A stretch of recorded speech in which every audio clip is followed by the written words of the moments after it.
Hey guys, welcome back to my channel. For those who are new, welcome. My name is Monica and today I'm going to talk about books that I probably should talk to my therapist about. The first one I want to talk about is Nero by S.J. Tilley.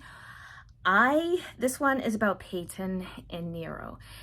They meet when Nero climbs through her open balcony door, and he's running from the police. He's not a good guy. He's a mob boss. And he goes in and she's like, "What are you doing?" And he's like, "Just calm down, sit down, watch your movie." And she does. And he sits there and he eats her popcorn. And this dude who's in her house, a perfect stranger, she sits down and she falls asleep with this stranger who she knows, because we're in her head, knows is not a good guy, and she falls asleep while he's sitting there watching a movie, eating her popcorn. And she realizes that he goes through her things and stuff, and he steals her shampoo, and he leaves like $100 bills in different places, and he stalks her. He knows that it's wrong to stalk her, and I just love the banter that him and his friend King goes through. King like roasts him a lot about this, and even Payne's like, I think he's stalking. Like, she feels like he's is always there, even though she can't see him. And I'm just like, and I'm having such a good time with it. It is definitely a darker stalker mafia romance, and it was a lot of fun. I had a good time with this one. That one, absolutely. Another one that was on one of my lists, and this was on one of the books that scared me, because this one is a bully romance, a dark bully romance, and it was Untouchable by Sam Mariano. I am just gonna go ahead and say a blanket, any Sam Mariano book should be in this video, because all her books are incredibly dark, and you should always check trigger warnings. This one has a really hard opening scene where he essays the Carter Mahoney, who's supposed to be the hero, essays the heroine, and then you just have a lot of high school drama after that. Because he just becomes obsessed with her, and he just wants to have her after that. So it is completely, he does have some boundaries when it comes to her after that one scene, right? And he is the type of character where anyone who tries to hurt her, he will mess with them, and he does mess with the people who try to hurt her. There is one that's is even worse that she has written. And I think Jenn from the book Refuge actually did talk about this one. It's Descent. And his name's Calvin Cutler, and he actually does essay the heroine in the beginning. He knows that he's doing wrong, and he still does it. Like I said, though, any Sam Mariano book should definitely be on this list that we should be talking to, or at least I should be talking to my therapist about. But as for Untouchable, I actually liked the character growth that Carter and the heroine go through. I liked how they both grew and evolved, and that's why I actually did give it 4 stars. It probably would have been more if it wasn't for all the high school drama in the very beginning, because yeah, he's not a good guy, and he knows he's not a good guy. He even tells her he's not a good guy. So, but Descent is like really, really hard to read. But the one that I cannot forget to put on this list I read this year was the My Nest series by S.T. Abbey. We're in the mind of a serial killer. And the, oh gosh, who is it? We're in the mind of a serial killer, and the FBI profiler who's trying to catch her, and they're dating. And I was like, how are we going to resolve this? But here's the thing, is that I love a good revenge plot. Like, all these things, like Logan and Lana. Like, Lana, what happened to her and her brother and her backstory was so horrific that you're finding yourself rooting for someone who's doing some really horrific things on page. And then you have Logan, who feels like everything was black and white up until a certain point. Then he's like, well, maybe I need to be taking more look at what happened and why is this person doing what they're doing. And it was such an interesting read. It was such an interesting way of looking at things, and the way S.T. Abbey, the way the author did write these characters, and the way they developed and they evolved throughout the 5 novellas that makes up the Mind F series. And oh my gosh, it was just such, it was really, there's a reason why it's called the Mind F series, because it takes you on a trip. It takes you on a ride, and you don't know whether you're coming or going. Because by the end of this book, you're rooting for a serial killer, which, more like in real life, you would never, like, I would never, ever in a, like, I would never in real life ever root for a serial killer, ever. But, and speaking of that, I gotta put Butcher and Blackbird on this list, because 2 serial killers who are hunting serial killers. And I mean, like, I think there was one tagline, like, he's a killer on the streets but a freak in the sheets, and that is Ronan. And then you have Sloane, who is like the orb weaver, and when he meets her, he's fangirling over her. And the way they're so, like, they both had trauma, like they had stuff that they needed to go see their therapist about, but they never did. And you're literally, and I found myself rooting for 2 serial killers while reading Butcher and Blackbird. This is a dark romantic comedy, so you really, again, have to track trigger warnings. I know everybody has been talking about this book, because, and there's a reason for people talking about this book, because this book has done something that most books haven't done. It's dark, it's gory, but it's entertaining, and you're finding yourself rooting for morally gray and creepy characters to actually be together and to have their HEA and not get busted by the cops. I mean, they're getting their serial killing on, and you're like, they're not targeting innocent people, they're targeting other serial killers. So you're like, oh, well, okay, I guess. But again, that's a morally gray line. And so again, you're finding yourself like, should I be talking to my therapist about this? Another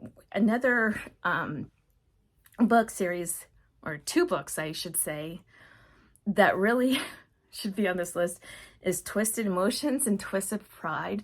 They're books 2 and 3 in the Cora Chronicles by Cora Riley.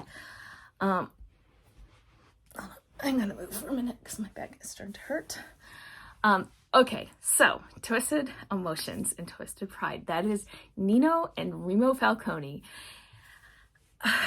Okay, so Nino and Remo are both very much psychopaths or sociopaths, depending on, I guess, who you talk to. So Nino is very cold, and so if Nino is ice, then Remo is fire.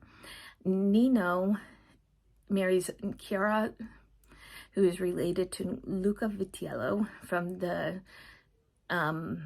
Familia in New York. sorry, it's been a hot minute since I've read these books. But, and this is the one thing that keeps coming into my mind is the bloody sheets, okay? So the tradition of the bloody sheets is all kinds of messed up. But when he finds out what happens to Kiara, what her uncle did to her, Nina goes to Kiara, he tells her he's going to take care of it, and that she doesn't have to worry about him touching her, right? Because she's afraid of what happened, because spoiler alert, and this is a trigger, she was essayed by her uncle when she was, I think, 13? And so he goes with Luca's blessing, and him and Remo goes and does another version of the bloody sheets with Remo. And I was like, morally and in reality, I would definitely not condone this behavior, but in the book I was like, good job. Again, this is why these books should be on there, because also Remo, but then you have Nino, who really will kill anyone who touches or disrespects Kiara, right? And you see that throughout the books. Even he puts his brothers in their places if they attempt to disrespect Kiara. Not with, but they don't ever, because the Falcone brothers are very, very close knit. Then you have Remo, who decides that he has to kidnap Serafina, and this is in Twisted Pride. So he kidnaps a bride, and he kidnaps Serafina, and she gives as good as he gives. And the way they go at each other is just fantastic. And those two, the stuff in that book is morally, or I get, and psychologically reprehensible in real life. But when you're reading it, you're like, it's like watching, I guess, The Godfather. You're like, I was clapping for Michael in The Godfather, right? I was doing the same thing with the Falcone brothers, with the exception of Savio. Like, Savio's book is, to me, probably the worst book I've ever read. I think it's the only book I have a 1-star on my Goodreads. And because I don't rate books 1-star. But that's the one book that I have a 1-star read on mine, because I had such a bad, visceral reaction to that book. I still think that Savio should be dipped. He's so gross, he's so nasty that you could dip him in bleach, because the amount of ick that guy gives me is, like, I need hand sanitizer just to think about that dude, because his book was so gross. And another one that I do really need to talk about, and this one is actually a historical romance, and it's called The Hunter by Karen Byrne. This one is about an assassin. His name's Christopher Argent. He is tasked to kill the heroine. Her name is Millie. She is a single mom, and she is an actress, and he does not kill her. In fact, he protects her. And it is their love story, and it is a gorgeous book, and it is a dark historical romance. So if you're looking for a dark historical romance, this book is it, okay? This is like the book 2 in the Victorian Rebels series, I think that's what it's called. It's by Karen Byrne, and it is one of the most gorgeously written books I've ever read. I read this a few years ago, and he is very damaged. I think he's a psychopath. He's the assassin of the group. They're an underbelly gang. So they're basically like the Victorian version of the mafia, okay? And he won't let anyone hurt Millie or her son. He will protect them. He will eviscerate anyone who tries to hurt her or her son. And I loved this book so much. And it is very dark, okay? So be aware of that going in, obviously. The last book I'm going to talk about is a fan fiction. It's Manacled by Sin Lin Yu. And I read this January of 2022. So it has been a long time. And I still remember the feelings, the thoughts. I can still remember the plot. I still remember how I felt. I can tell you where I was when I read this book. This book has stayed with me a long, long time. And I feel like it's time for a reread. Oh my gosh. This book is worth every single accolade it's ever gotten. And I'm so glad it's finally blown up. This book seriously did some emotional damage to me. What Hermione went through and what Draco went through and what their daughter went through was so emotionally traumatizing. Like, not only should I have talked to my therapist about this, but I needed to I loved the character Malfoy in the original Harry Potter books. I loved Malfoy in the original Harry Potter books, okay? I thought he was an interesting character. He wasn't my favorite character. That I have a very special place in my heart for Frederick Weasley, okay? Frederick Weasley has always been my favorite character. However, seeing all my favorite all these characters that I loved die these horrible ways or act in such a way that was so horrible to Hermione and to Malfoy, and then see how they struggled and see how they just did things that were so incredibly dumb, right? Because they were at war, or they were mistreated them, was so hard to read, and it was gutting. That book is so difficult to read. I have yet to reread it, okay? That book, let me put it this way, and I have said this before I've commented on Jess PeaceLoveBooks. If I can find that video, I made a comment on her video. If I can find it, I'll link it down below. But if the author could actually find a way to pull this book apart from the Harry Potter canon, like I think it was Cassandra Clare was able to do with the Shadowhunter series, because she was able to do that because that was actually Harry Potter fan fiction, and package it and sell it, she would make millions of dollars off this one book, because it is such a gorgeously written book, and it is gut-wrenching. That one last line is what nailed it, and it put me in a book slump for about 2 months after that. So that's probably one of the reasons why I haven't reread it, is because I don't want to go back into another book slump. But it is one of the best books I have ever read in my life, and I've definitely had conversations about that book with more than one reader and more than one non-reader. So yeah, that is one I absolutely highly recommend. If you haven't checked it out, you check it out. And it is definitely one that some of the things that go on that book, because it's very morally gray. But at the end of the day, Hermione and Draco had to make some decisions that were very morally gray, and very much that they were considered villainous. Yeah, so I mean, that was one of the best books I still, to this day, it's been almost 2 years since I've read that book, and I still think about that book a lot. Anyway, I'm going to cut this list off here. I could absolutely make a part 2 if you would like me to. Just let me know down below.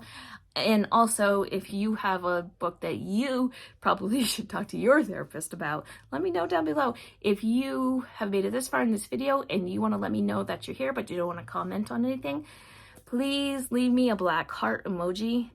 And until next time, my friends, happy reading. Bye.